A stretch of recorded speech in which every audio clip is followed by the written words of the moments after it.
Holy shit, I haven't exactly been paying attention to my sub count recently.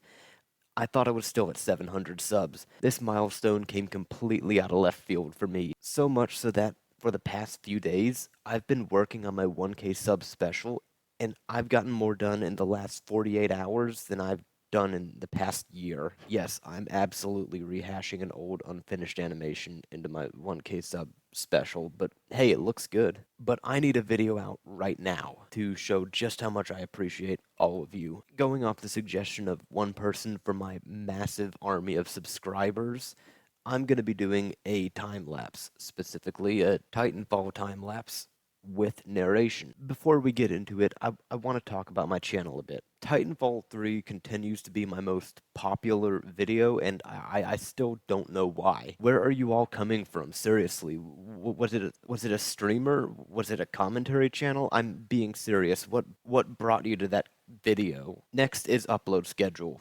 I still have none. That's all. Lastly, presentation. So my last video was real long. I spent around 6 months on that video, and it turned out to be about 36 minutes.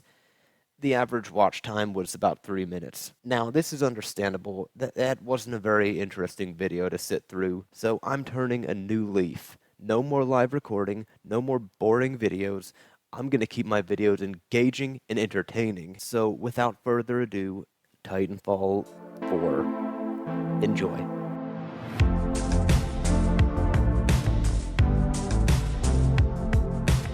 With how much Titanfall 3's blown up, it's left me feeling a bit guilty. BT didn't deserve to be used in a Fortnite meme. I feel like I've disrespected a war veteran. So to make it up to this big robot boy, I've decided to narrate a time lapse of a Titanfall artwork I made.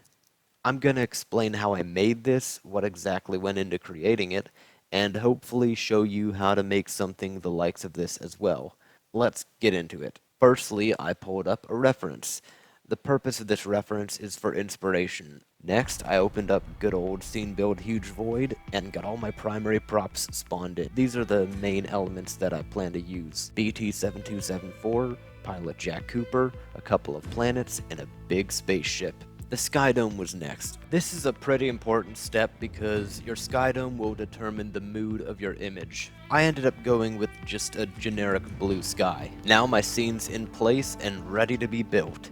This is my favorite part by far. There's a lot of really good models out there for Source Filmmaker, particularly in the terrain department. Sure, some of them are on the workshop, but the vast majority of them are sort of scattered across the internet, which is why a lot of new users are always baffled when they see people using really good terrain models instead of TF2 maps, because it's hard to find those good terrain models. Thankfully, there's an SFM Discord, which has a channel dedicated to linking useful downloads. My favorite includes the Scene Build Mega Pack and the Crazy Knife Terrain Pack. Although recently there's been some really good ports to the workshop. This guy ported a huge Battlefield 5 prop pack, which includes terrain. You can see I actually end up using the pack in this artwork. So I found a terrain piece that looks interesting. Pay close attention to this part. Do not brainlessly copy-paste props. Control your Control-V. Here I'm going to show you the problem that arises when you paste a terrain model too many times. Every model that you use has a recognizable pattern. Maybe it has a leaf or a large rock. When you copy-paste, you create a recognizable pattern. Nature doesn't do that. Not normally, at least. Copy-pasting the same model 3 or 4 times, you should be okay. But once you've got a whole row of the same ground model and they all line up symmetrically, something looks wrong. So here's how you beat that. Copy-paste the model, but move the second row to the right. Copy-paste the entire thing, and you can see here what I'm doing is creating a zipper formation of tiles. Essentially, I'm scrambling the patterns. This is more ideal for a simple ground. At this point, I realize I should probably get started on the composition. Your composition is one of the more important, if not the most important thing about your artwork. Your artwork is like a scale, and you're trying to get it to balance out. Don't put too much on one side and too little on the other. Here we have a Titan and a pilot. The Titan goes on the far end of the screen because he's bigger than the pilot. The pilot goes right next to its Titan, and the two are both on the right side of the screen. This massive ship will be on the left side of the screen, far away from the two. The reasoning behind this is to avoid too much empty space. The idea I have at this point is that Cooper and BT are on a cliff. They're both approaching the edge, and off in the distance, there's a massive cruiser ship that's crashed into a mountain. At this point, you can see that I'm fleshing out the space a little bit more. I'm adding rock walls to each side, I'm adding more terrain to our ground to break up the pattern a bit. I'm taking into account that this needs to look like the edge of a cliff. So I add some special terrain in order to... And then I deleted those models because they didn't fit with the ground's color. They stood out too much and they didn't look right. So instead I go for adding more rocks into the equation, which doesn't really work out and it just turns out to be a waste of time. But if you think about it, nothing's really a waste of time, because at least you know that what you were going for won't work, and you can try it again from a different angle. I probably should have done this part sooner, but at this point I start looking for mountains. At first, I don't find anything, and I realize I built my entire scene build off of the assumption that I would just have a model that I can use. But thankfully, I find the perfect background mountain. I spawn it in, I line it up with my ship, and I realize that the mountain doesn't match with my foreground. So I start over on the foreground from scratch. This is okay to do. Don't be afraid to throw all of your progress out the window and start over. It might feel like you've just wasted an hour of your time, but remember this: if you sculpt a bust of yourself and you decide to toss it and start over, you still know how to make a bust. Maybe this time you'll be able to make it in half the time, and maybe it'll look even better. In my experience, every single time I've had to start over, I would just come back with something even better. And even if it doesn't work out, now you know what doesn't work, which makes it that much easier to make something that does work. So don't be afraid to try again. It's worth the effort. And SFM crashed. So I decide that I need mud. I need a muddy ground model, and I don't know where to look for one. So I just start scrolling through my models haphazardly, and, of course, as SFM does, it crashes again. Thankfully, I didn't lose any progress because all I did was delete stuff, so it's fine. We still need to do something with our planet models. I want this artwork to feel sort of alien, like a different planet, and everyone knows the best way to do that is to make the planets in the sky way bigger than they realistically should be.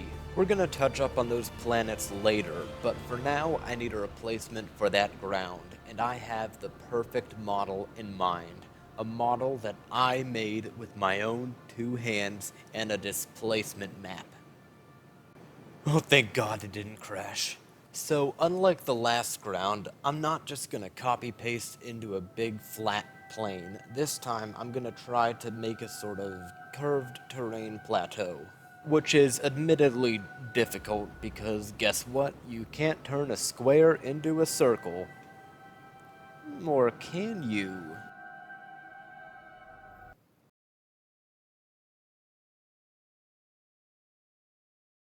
I put on the OST for Titanfall 2.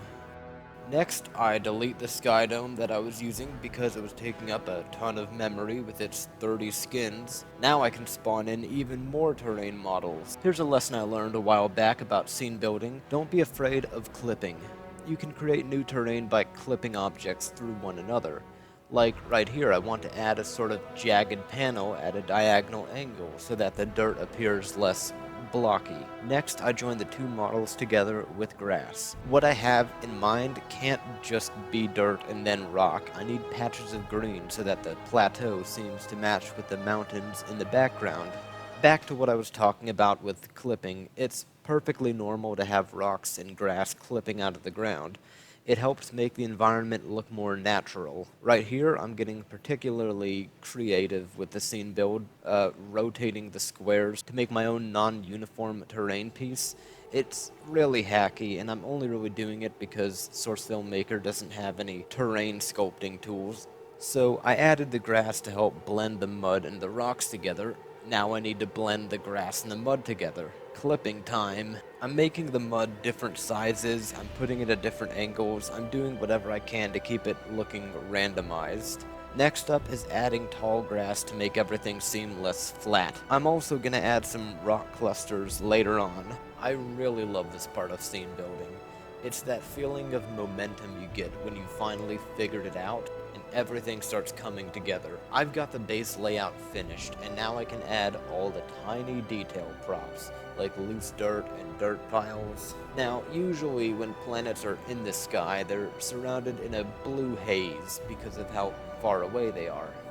Additionally, the parts of the planet that are hidden in shadow don't actually appear visible. We're going to do that part in post. There's unfortunately no way around that. But the part with making it blend into the sky, that's easy. First we'll add override materials, open up the materials, add float alpha, and then we just make it anywhere below 1. The closer to 0 it is, the further away it'll appear. I'll still add a few more things to this build, but for now we're gonna move on to posing. Oh boy, this is the one thing I'm good at in life. As an animator, I pride myself on posing, so I'm gonna try to explain the process. For Jack, I plan on having him mid-walk, giving a thumbs up to BT. For any of you wondering, that's a reference to Titanfall 2's campaign storyline. Now, walking poses can be hard for people because there's a lot that goes into walking in terms of body mechanics. Here's the important things to remember. Balance. If a character is standing on one leg, his pelvis will be shifted to the side so that he doesn't fall over.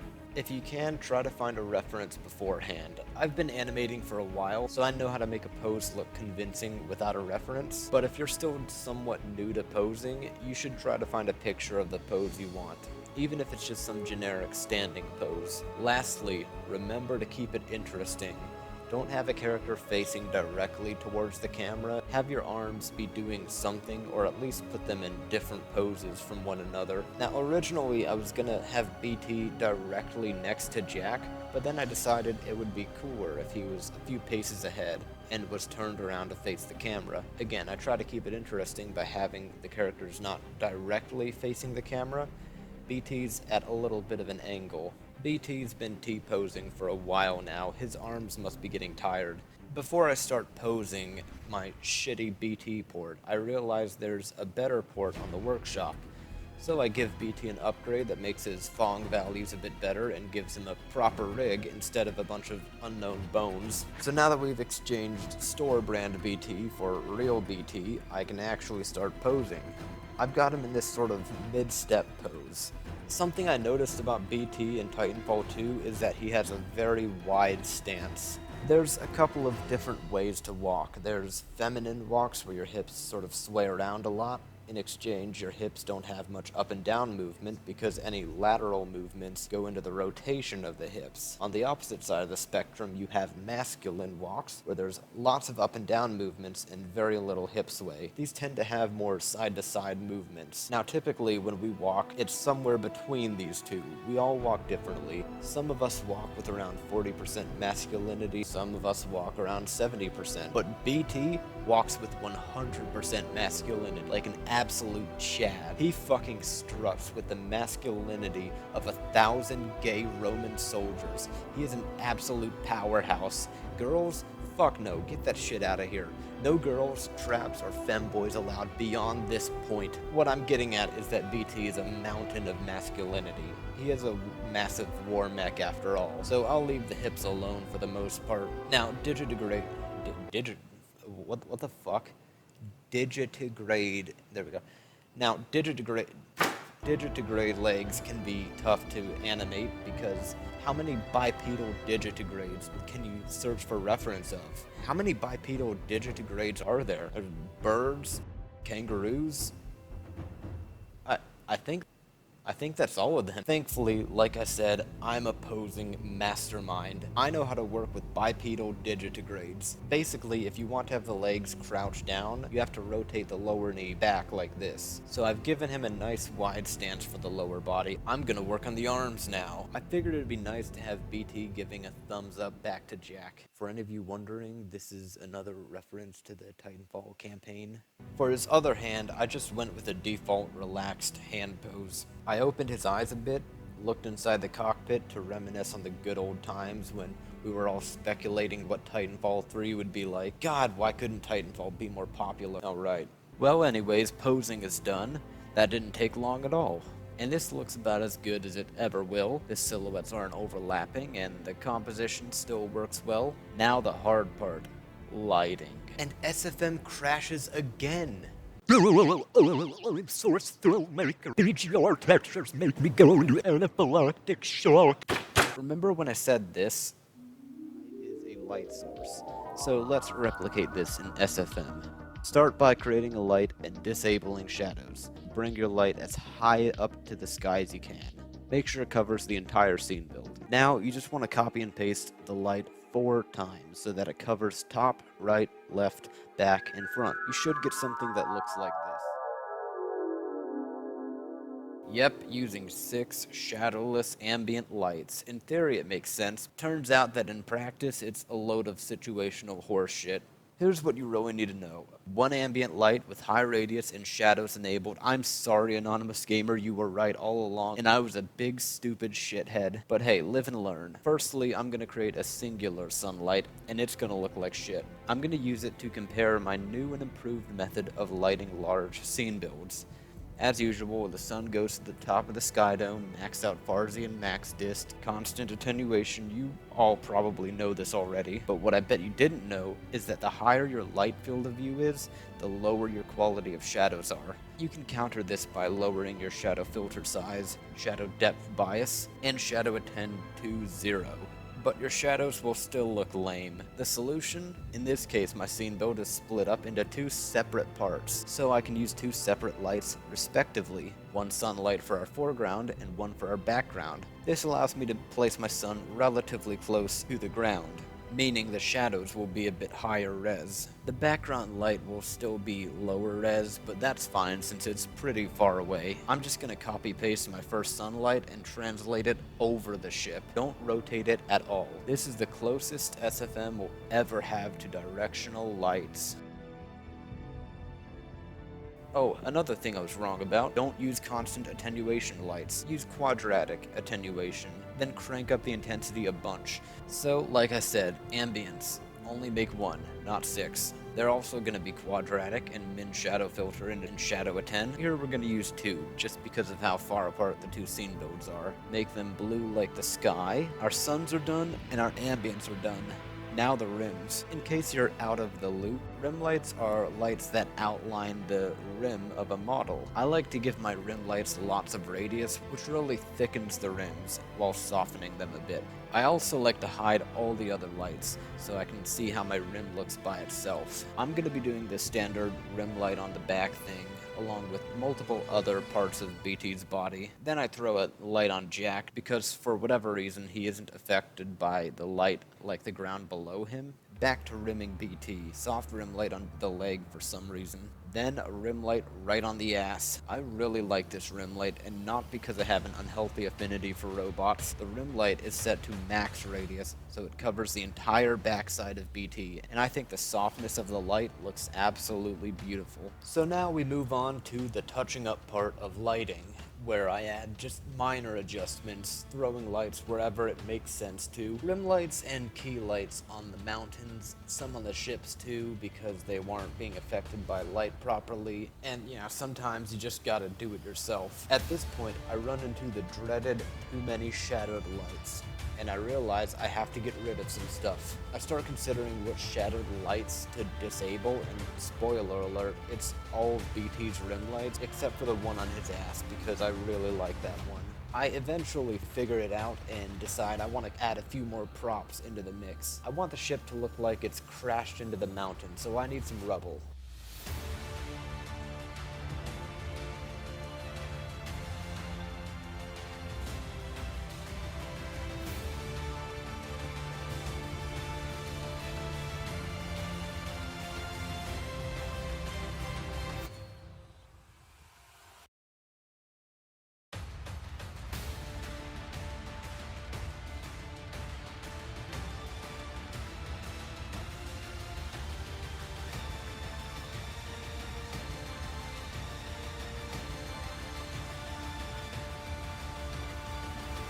back to lighting, I forgot to add any volumetric haze. It's simple enough to do. Just spawn in a blue volumetric with low intensity and high volumetric intensity, copy paste it to the other side of the image so it covers all of the background. I also turned up the radius a bit, but that doesn't really have a huge effect. At this point, I think I'm done, which is why I go to the SFM Discord to ask for criticism.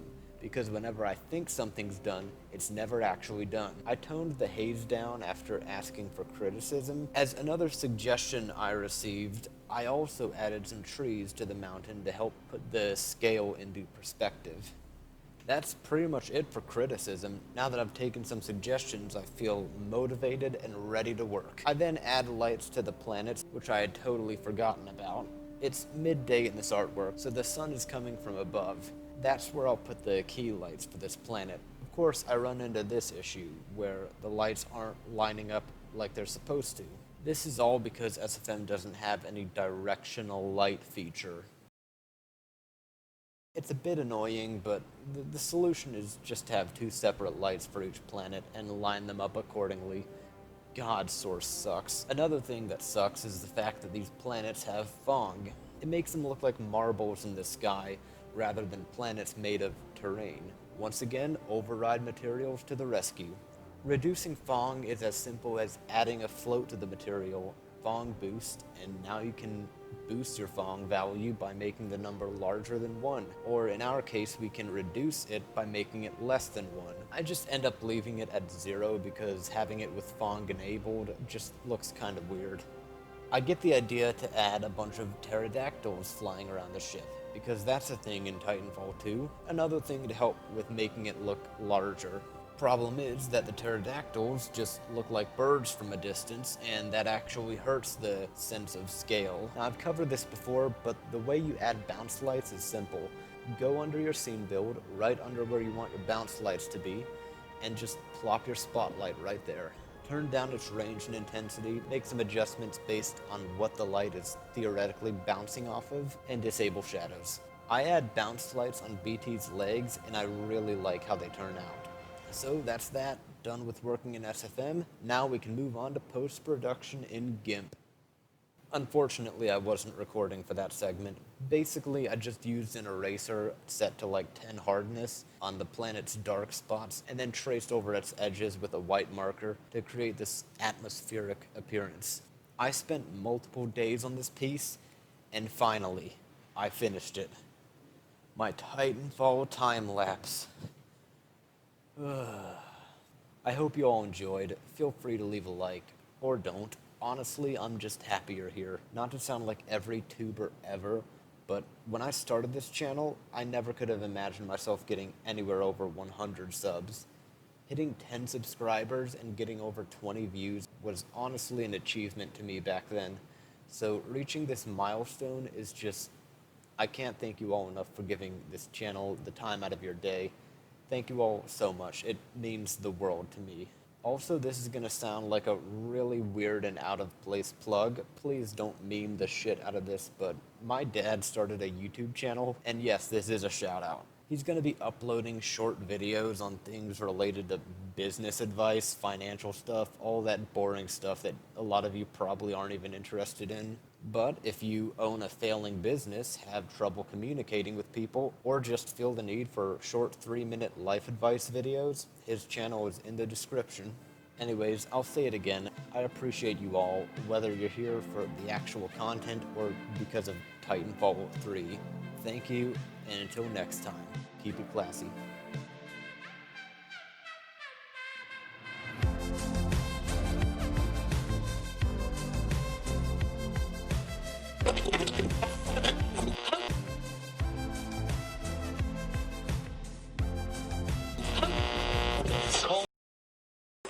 My dad was a top Titan pilot. That's why I joined the militia. My dad was the same before the IMC. That's why I joined the militia. I didn't like my dad that much.